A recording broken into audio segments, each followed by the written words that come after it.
Good morning, quilters. We are working on clue 5 today. We are going to be cutting 2.5-inch strips of both our light and our dark. This is for Snowflake Splendour. One more week and we get to see what it looks like. I'm so excited. So we're cutting squares for the lap. We're cutting 52 of each color. We're going to end up with light units and dark units. Takes the exact same takes 2 half square triangles and 2 squares. So we're just going to shift over this way.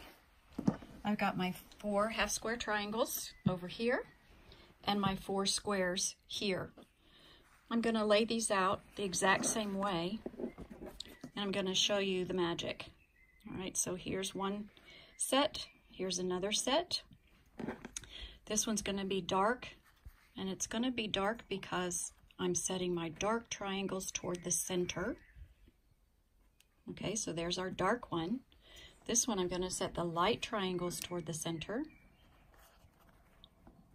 And we have a light one, or dark, however you want to call it. This is got dark on the outside, this one's got light on the outside.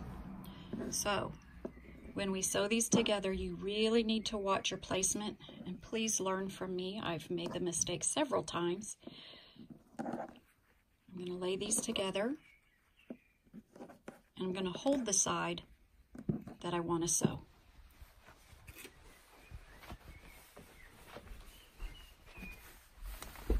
Coming over to the sewing machine, laying the side I want to sew by the needle. I'm just going to pick them up and push them through.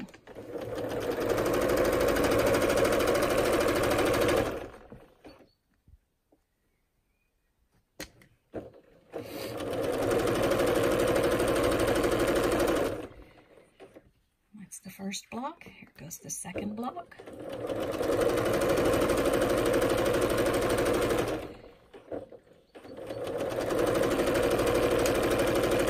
Okay, I'm going to cut that first block off with my leader,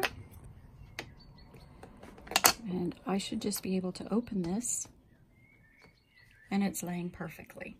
I'm just going to flip it over,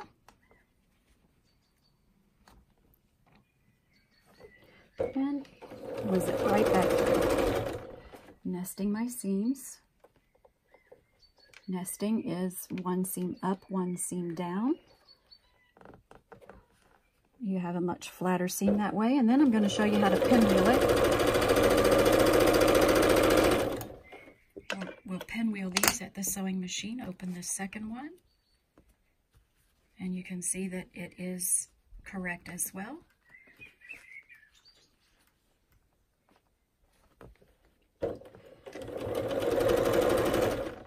Again, laying our seams down.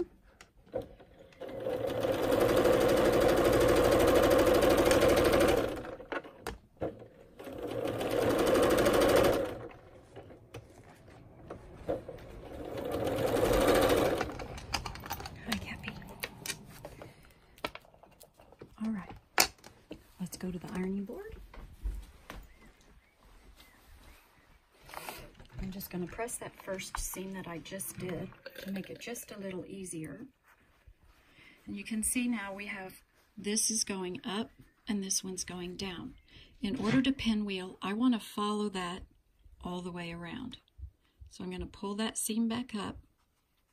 I'm going to stick my thumb under there and my finger under there, and I'm going to pull it apart. All right, then you can see the seams showing.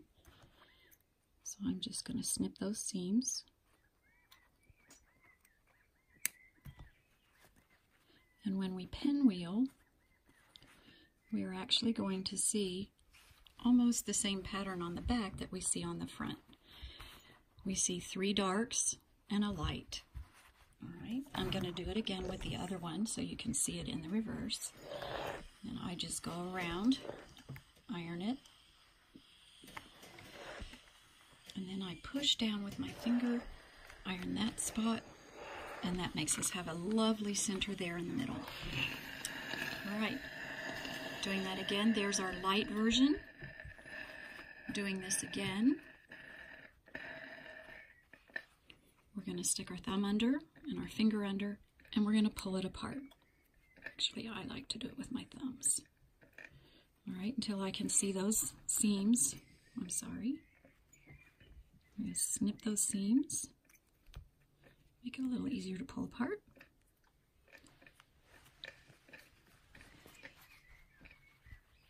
And on this one, sorry, I just need to flip this a few more seams. Here we go. Okay, on this one we have 3 lights and a dark right there in the center. Okay, so I'm going to do the same thing again. Iron it all the same way, all the way around. Push it down in the center, iron that little center, and it makes our corners pop neatly. We have now, not so perfect, but we have our dark one and our light one with our pinwheeled backs on both.